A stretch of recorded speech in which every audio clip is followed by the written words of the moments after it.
Once upon a time, a sea captain and his first mate washed up on the shore. A shore quite a distance in time, space, and dimension from the shipwreck that set them adrift. Now before you say anything, number 1, yes, they are who you think they are. And number 2, keep your mind open and your mouth shut. Our heroes had just arrived from a distant place called Neverland, where their ship had just been blown up. As soon as they gained their bearing, they realised that something was missing.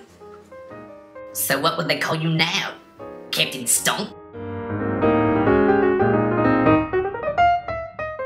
The two men ventured out into this strange land, San Diego, America's finest city, the city that always sleeps, or Tijuana's stuck-up neighbour.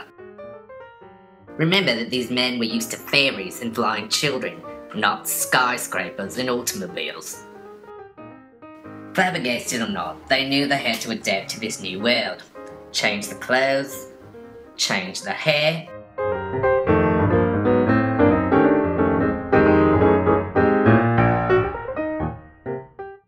get a job,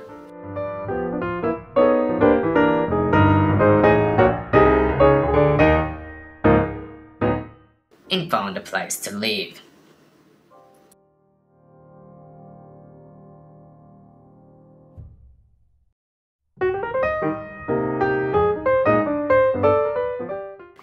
They never became quite comfortable with the television or motion pictures, so they spent much of their time in bookstores.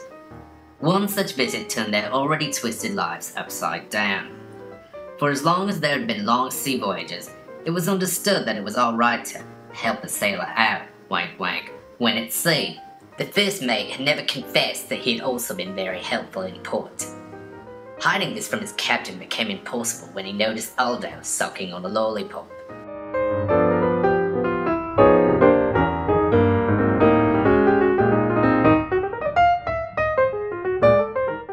His captain hardly noticed though, because he was about to make a horrifying discovery. He found a book with the name of the most wicked person he ever encountered on its spine, Peter Pan. Inside was a libelous fabrication.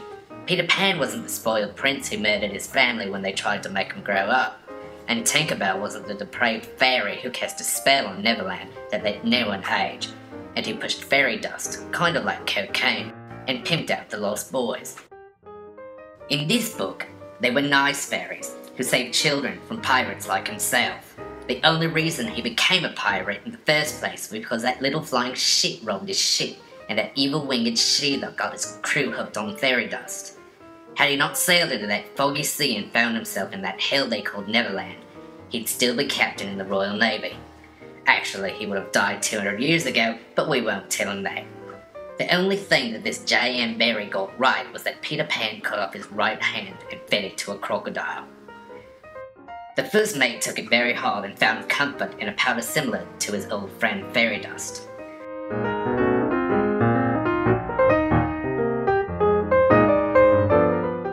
Fortunately, unlike Neverland, San Diego had many resources for drug addicts, and he soon found help with the support of loved ones.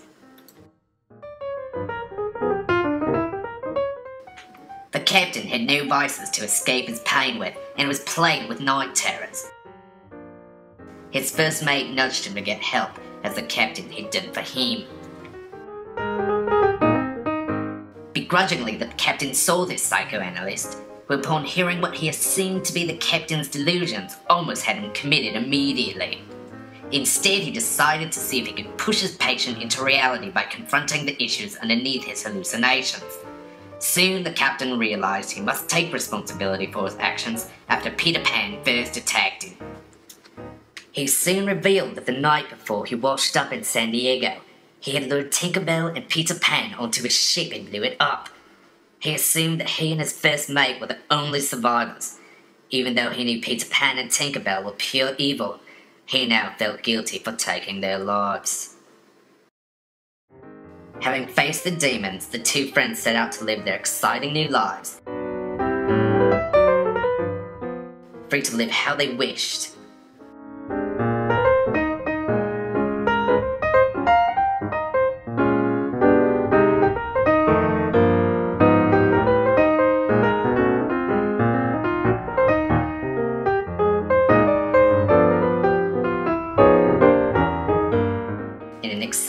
world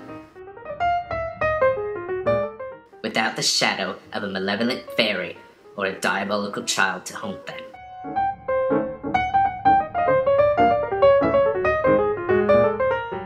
The end.